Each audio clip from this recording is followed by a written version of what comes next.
नमस्कार, मैं हूं आकर्षण उपल और इस समय आप ये सीधी तस्वीरें देख रहे हैं IBN24 पर। दोस्तों, लगातार हम आपको NBFC फाइनेंस कंपनियां हैं जो उनके खिलाफ जो भी खबरें दिखा रहे हैं उसका असर आप देखते जाइए कि क्या कुछ हो रहा है। मेरे साथ इस समय राजपाल जी खड़े हैं जिनकी उम्र 58 साल है, करनाल के ही कंबोपुरा के ये रहने वाले हैं और इनके साथ क्या कुछ हुआ ये भी आपको बताएंगे। इससे पहले जो भी लोग हमारे साथ जुड़ रहे हैं, आप सभी से ये अपील है कि इस वीडियो को देखें भी, शेयर भी करें और जागरूक ग्राहक बने, क्योंकि उपभोक्ता फॉर्म जिसे कंज्यूमर कोर्ट कहते हैं लगातार लोगों से ये अपील करता है कि अगर आपके साथ कोई भी कंपनी कुछ भी गलत करती है तो आप कंज्यूमर कोर्ट की शरण में आए। लेकिन हम लोग ये सोचकर कंज्यूमर कोर्ट तक नहीं जाते कि छोटा सा अमाउंट है या छोटी सी बात है, क्या कंपनी तक जाएंगे। लेकिन इसी कंज्यूमर कोर्ट ने जिसके प्रेसिडेंट करनाल में जसवंत सिंह जी हैं, माननीय जज हैं कंज्यूमर कोर्ट के अंदर, उन्होंने 50,000 रुपए का फाइन HDB फाइनेंस कंपनी के ऊपर लगाया, जिन्होंने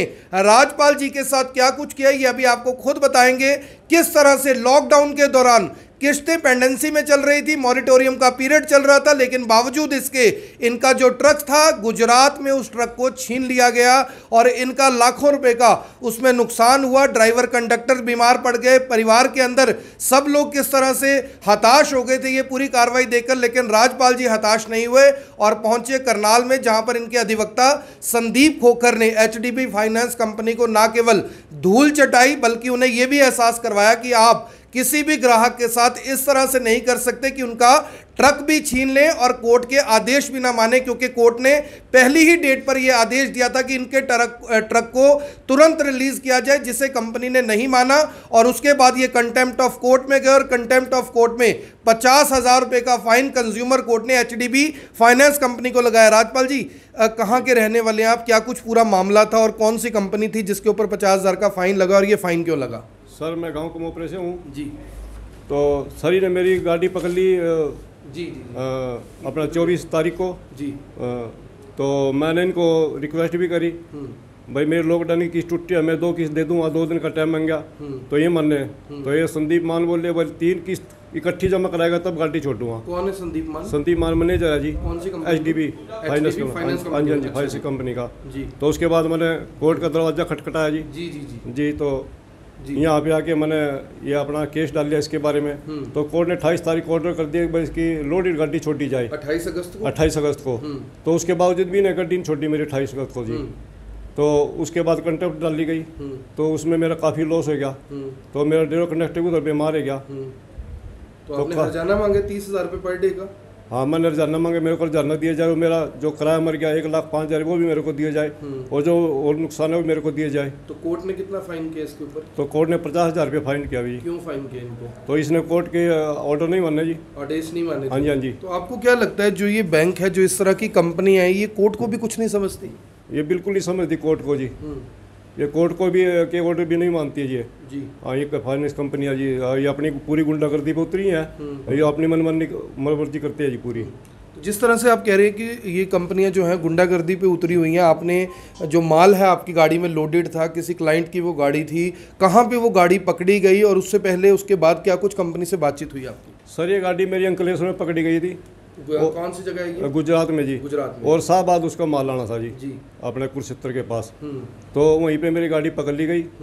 तो रिक्वेस्ट के बाद भी कोई इन्हें नहीं माननी मेरी बात। तो कितने दिन पकड़ के रखी गाड़ी? तो ये 18 दिन के बाद गाड़ी छोड़ी जी। 18 दिन बाद गाड़ी छोड़ी? 10 तारीख को गाड़ी छोड़ी। 10 तो कोर्ट ने फाइन किया इनके ऊपर? हाँ, फाइन किया जी, 50,000 रुपये फाइन किया जी। तो अभी आगे केस लड़ेंगे? हाँ, आगे केस लड़ूंगा जी और इनके खिलाफ मैं FIR भी दर्ज कराऊंगा अभी जी। FIR भी दर्ज? हाँ, वो भी दर्ज कराऊंगा जी। जी। और सर, मैं ये जानना चाहूँगा जो आम लोग आपको देख रहे हैं उनको क्या कुछ कहना चाहेंगे, क्योंकि अक्सर लोग कोर्ट में या कंज्यूमर कोर्ट में ये सोचकर नहीं आते कि फैसले बहुत देरी से होते हैं। आपको तुरंत ना केवल फैसला मिला बल्कि कंटेम्प्ट ऑफ कोर्ट भी उनको लगाया गया, 50,000 रुपये का जुर्माना जो उनके ऊपर लगा है। कहीं ना कहीं अपने आप में ये सज़ा है जो कि सरकार के खाते में 50,000 जमा होगा। लोगों से क्या अपील करना चाहेंगे? मैं तो ये अपील करूँगा जिसके साथ भी कोई भी फाइनेंस कंपनी ऐसा काम करती है तो उनको सबको कोर्ट में आना चाहिए जी, और अपना कोर्ट के थ्रू अपना केस दायर करो और अपना हर्जाना मुआवजा लो। मैं तो ये कहूँगा कंज्यूमर कोर्ट के जिन जजेस ने, जिन मेंबर्स ने ये फैसला सुनाया, उनको कुछ कहना चाहेंगे, धन्यवाद करना चाहेंगे, क्योंकि कहीं ना कहीं आपको उन्होंने न्याय दिया? नहीं, बिल्कुल न्याय दिया जी, उन्हें बहुत सही फैसला सुनाया जी, उन्हें न्याय दिया बिल्कुल जी। और आगे भी हमें उम्मीद है तो ये बहुत बढ़िया फैसला है जी। तो मैं आपको बता दूं कि एचडीबी फाइनेंस कंपनी के खिलाफ जो इनके अधिवक्ता थे वो संदीप खोखर थे। एचडीबी फाइनेंस कंपनी को उनके वकील धीरज सचदेवा और उनके जो लीगल ऑफिसर है मिस्टर कपिल वो देख रहे थे। और मिस्टर कपिल और जो संजय मान जिनका नाम बताया जा रहा है, जो कि संजय मान है ना इनका नाम, संदीप मान बताया जा रहा है, जो एचडीबी फाइनेंस कंपनी के मैनेजर हैं, इन दोनों के ऊपर 50,000 रुपए का फाइन लगाया गया। और ये जो आदेश की प्रति है वो इस समय मेरे पास है। आप देख सकते हैं कि माननीय कंज्यूमर कोर्ट के जो अध्यक्ष हैं मिस्टर जसवंत सिंह, जो कि न्यायाधीश की भूमिका में वहां पर बैठते हैं, उन्होंने क्या लाइन लिखी है कि इन view of forgoing conclusion who hold Mr. Sandeep Man, manager of the OP यानी कि opposite party, guilty of non-compliance of the order passed by this commission, and since this is the first offence of the said manager, hence while taking the lenient view, यानी कि उन्होंने इसको भी leniency दिखाई। अगर इनका दूसरा या तीसरा या चौथा ये अपराध होता तो जाहिर तौर पर जुर्माना भी बढ़ सकता था और सख्त सजा दी जा सकती थी।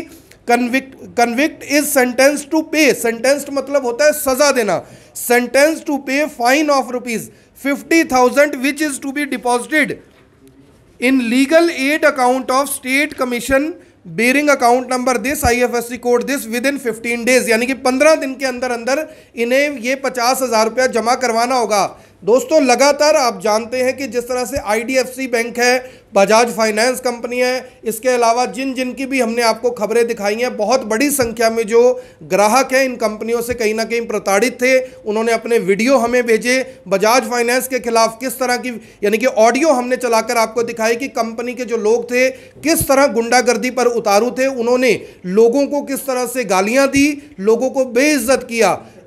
इन सब मामलों को देखते हुए ऐसा लगता है कि आपको भी, जिसके साथ भी ये कंपनियां गलत करती हैं, उनको तुरंत कंज्यूमर कोर्ट या माननीय कोर्ट की शरण में जरूर जाना चाहिए, पुलिस में कंप्लेंट दर्ज करवानी चाहिए, ताकि इन कंपनियों को ये पता लग सके कि जो ग्राहक है वो जागरूक है। अब ये 1988 या 1998 वाले ग्राहक नहीं है जिन्हें नियम कायदे कानून का पता नहीं है। आज सोशल मीडिया का टाइम है, अगर आपके साथ भी कुछ गलत होता है तो आप हमसे संपर्क कर सकते हैं, अपना वीडियो बनाकर हमें भेज सकते हैं, खुद सोशल मीडिया पर अपने वीडियो को डाल सकते हैं, ताकि हजारों लाखों लोग देखें कि कैसे ये कंपनियां इनके मनमर्जी करती है। सर, जो आपका ट्रक पहले इन्होंने पकड़ लिया था, कितनी किस्तें इनकी, काफी किस्तें पेंडिंग चल रही थी, कितनी किस्तें आप भर चुके, कितनी रह गई थी? नहीं सर, ऐसा कुछ नहीं है। मेरी टोटल किस्तें थी जी 47 किस्तें थी और 35 में भर चुका हूँ। कितनी किस्तें? और 12 47 टोटल थी और 12 किस्तें मेरी बकाया अभी थी। और एक किस्त कितनी जाती है हर महीने? किस महीने 71,440 रुपये। 71,000 रुपये किस्त आप 35 भर चुके थे, यानी कि लगभग आप 24-25 लाख रुपए कंपनी को दे चुके हैं। जी दे चुके हैं। और उसके बावजूद उन्होंने ट्रक, उसके बाद ये ट्रक भी जब लास्ट में किस्त रहता है उसी टाइम ये ट्रक पकड़ता है, क्योंकि अमाउंट थोड़ा रहता है और गड्डी ज्यादा कीमत की होती है,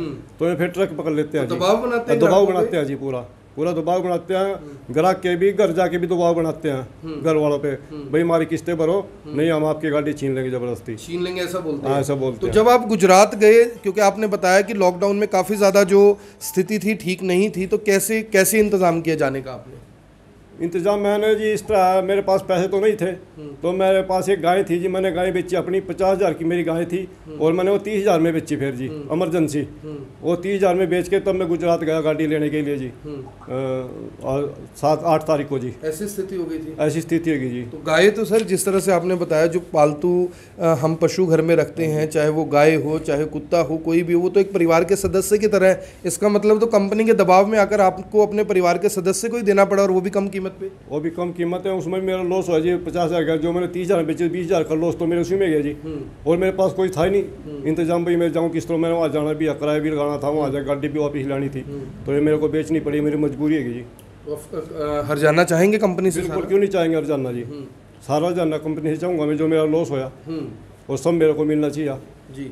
तो मैं एक बात आपसे लास्ट में ये पूछना चाहूँगा, जैसे पहली बार कंपनी ने आदेश नहीं माना, दूसरी बार यानी कंपनी को आदेश देना पड़ा माननीय कोर्ट का, इसका मतलब कहीं ना कहीं इनके मन में खौफ नहीं है कोर्ट का? ये लोग यानी अपनी पूरी तरह से, जिस तरह से आपने बताया कि गुंडागर्दी पर उतारू है। ये बिल्कुल गुंडा तो ये बिल्कुल बात नहीं मानते जी, ये कस्टमर की बात नहीं सुनते जी। अगर इनको कहते हैं भाई मैं 2 दिन में किस्त दे दूँगा, मेरी डीलेगी किस्त 4 दिन में दे दूँगा, या कोई पैसे का इंतजाम नहीं है, तो ये बात नहीं मानते, तो ये गाड़ी पकड़ते हैं। सब कुछ कंपनी कर रही है, इसको क्या करार देंगे आप? ये तो बहुत गलत कर रहा है जी कंपनी वाले, ये बिल्कुल मतलब बदमाशी और गुंडा कर दिया बिल्कुल ये जी बदमाशी और गुंडा कर बिल्कुल दिया। बिल्कुल और जी। कौन सा बैंक है ये? एचडीबी फाइनेंस बैंक जी। एचडीबी फाइनेंस कंपनी में आपको बता दूं इस तरह से कैसे 35 किस्तें दे रखी हैं, 7 किस्तें इनकी यानी 6 किस्तें इनकी लॉकडाउन की पेंडेंसी में थी। हालांकि मैं आपको बता दूं कि सुप्रीम कोर्ट ने 30 अक्टूबर तक किसी भी लोन को एनपीए करने से मना किया है। जब इनका अकाउंट एनपीए नहीं हुआ तो ऐसे में कैसे कंपनी ये जो ट्रक है इनका वो छीन सकती थी। हार्ड रिकवरी अपने आप में उसके ऊपर भी कहीं ना कहीं रोक है, उसके लिए एक प्रोसीजर फॉलो करना पड़ता है। वो प्रोसीजर भी पूरे तरीके से कंपनी ने फॉलो नहीं किया। अगर आपके साथ भी ऐसी कोई घटना घटी है तो आप खुद कंज्यूमर कोर्ट जा सकते हैं, वकील के माध्यम से जा सकते हैं और अपनी जो शिकायत है वहां पर दर्ज करवा सकते हैं। जिस तरह से न्याय राजपाल जी को फिलहाल मिल गया है, क्योंकि शुरुआती दौर है, पहली ही 2 तारीखों में जो इनको अधिवक्ता है संदीप खोकर, किस तरह से उन्होंने इनकी लड़ाई को अपनी लड़ाई समझकर लड़ा। पहली ही डेट में आदेश उनको जारी करवाए कि इनका जो ट्रक है वो छोड़ा जाए। एचडीबी फाइनेंस ने उस आदेश को, जो कि कोर्ट का आदेश था, उसे मानने से इनकार कर दिया और उसके बाद ये कंटेम्प्ट में चले गए तुरंत और 50,000 रुपये फाइन लगाया गया। हालांकि इन्होंने 30,000 रुपये प्रतिदिन के हिसाब से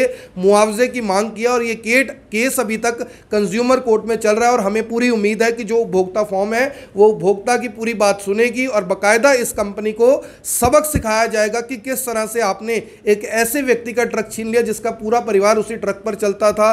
कितने दिन तक उनके ट्रक को गुजरात में रोके रखा, ड्राइवर, कंडक्टर, क्लीनर जो भी साथ में थे सबको कितनी दिक्कत परेशानी हुई। कपड़े नहीं थे उनके पास, इतने पैसे नहीं थे और इन्हें ट्रक लेने के लिए अपनी गायें तक बेचनी पड़ी। इससे ज्यादा गिरी हुई हरकत और क्या हो सकती है। आप सभी लोगों से अपील, जो भी लोग इस वीडियो को, इस खबर को देख रहे हैं, इसे साथ के साथ शेयर जरूर करें।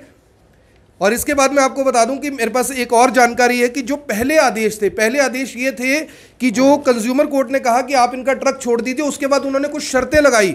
सर वो शर्तें भी कुछ लगा दी थी, क्या वो शर्तें थी कि भाई आपकी हम गाड़ी तब छोड़ेंगे, जबकि कोर्ट के तो आदेश फुल फ्लैट ये थे कि आपने ट्रक छोड़ना है। ट्रक छोड़ने के लिए इन्होंने क्या शर्तें लगाई और कौन लोग इसके पीछे थे? सर पहले तो मैंने माल पलटी के लिए बोले उनको, बोले माल पलटी कर देंगे तो ये लिख कर दो हमारे को इस टाइप में, तो मैंने वो लिख कर दे दिया। तो इन्हें फिर मना कर दिया, बोले इसको 100 रुपये स्टाम्प के ऊपर लिख के दो। फिर मैंने 100 रुपये के स्टाम्प के ऊपर लिख कर दे दिया जी। तो 2 दिन तक 10 लेबर के बंदे और एक गड्डी 14 टायरी वहीं पे खड़ रही माल पलटी के लिए 2 दिन। तो तीसरे दिन बोले ये शर्तें हैं, बोले ये लिख कर दो। तब माल शर्तें थी, उनमें शर्तें थी, बोले मेरा माल पूरा है तो मेरी गाड़ियों के मैं कहीं कर्मचारी पर केस नहीं करूँगा, मैं बैंक पर केस नहीं करूँगा। तो इसमें इस तरह की शर्तें थी। तो आप यहाँ थे? आप कैसे मैं यहाँ थे, तो मैं 1300 किलोमीटर में यहाँ से किस तो लिख के देता उसको जी। मैंने बोले मेरा ड्राइवर है उधर जी अभी, तो ड्राइवर साइन कर देगा, गाड़ी का कंडक्ट करा लो, तो माल पलटी करा दो उसका। तो उन्हें माल पलटी नहीं होने दिया उसका। तो मेरी गड्डी और दूसरी जो गड्डी थी वो 2 दिन वहाँ खड़ी, 10 बंदे लेबर, तो 30-35 हज़ार रुपये भी खर्चा पड़ा। तो उसके बाद भी फिर इन्हें नहीं बात मानी मेरी। तो आप देख सकते हैं कि पहले आदेश में भी यानी कि शर्तें लगा दी। उन्हें लगा कि वो कंज्यूमर कोर्ट नहीं है, ये तो किसी साधारण व्यक्ति का दिया हुआ आदेश है। आप सभी लोगों से अपील है, जो भी लोग इस वीडियो को देख रहे हैं इसे साथ के साथ शेयर जरूर करें। इनके समर्थन में कमेंट बॉक्स में जरूर बताएं कि और क्या क्या चीज़ें इन्हें करनी चाहिए। जो भी लोग इस तरह से इन कंपनियों के प्रताड़ित हैं, आगे दिवाली दुशहरे के त्यौहार आ रहे हैं, मैं आपको बार बार बोल रहा हूँ 0% के लालच में आपको नहीं पड़ना है। ये 0% आपको किस तरह से फंसा देता है आगे जाकर, ये आप और मैं सब कुछ जानते जी। जब मेरे ऑर्डर के 28 तारीख को गाड़ी छोड़ने के, तो उसके बाद भी ना ऐसी शर्तें लगाई जी। तो हमारे को ये लिख कर दो भाई मेरी गाड़ी में माल पूरा है, तो मेरा सारा सिस्टम ठीक है, ओके है। तो मैं बोले भाई यहाँ से मैं किस तो लिख कर दूँगा, मैं वहाँ जाने में 4-5 दिन तो जाने में लगेंगे। तो ये कहते हैं इसे लिख कर दो आप। तब आपके ऑर्डर होने के बावजूद भी बोलते हैं ऐसी ऐसी शर्तें लिख कर दो हमारे को। तभी फाइन हुआ 50,000 रुपये का। हाँ तब ये फाइन हुआ, फिर हमने कंटेम्प्ट में डाल लिया इसको। और अब FIR भी करवाएंगे? फिर भी कराएंगे, अब FIR भी करवाएंगे ताकि कंपनी को एक बार सबक मिल सके कि किसी का जो ट्रक है वो कैसे रोका जाता है, उसे कैसे छीना जाता है, कैसे किसी का नुकसान किया जाता है। और मैं बात कर रहा था 0% की, 0% के लालच में आप लोगों को नहीं पड़ना है, 0% के चक्कर में नहीं आना। अगर पैसे हो तो ही कोई चीज़ खरीदी। ये 0% वाली जो कंपनी है किस तरह से आपको लूट लेती हैं, ठग लेती हैं, किस तरह से ये 0% वाली कंपनियां आपको अपने झांसे में, अपने जाल में फंसाती हैं और उसके बाद क्या कुछ होता है मुझे बताने की ज़रूरत नहीं है, आप सभी लोग इसे अच्छी तरह से जानते हैं। आप देख रहे हैं IVN24, मैं हूं आकर्षण उपल करनाल से आप सभी के साथ लाइव। धन्यवाद।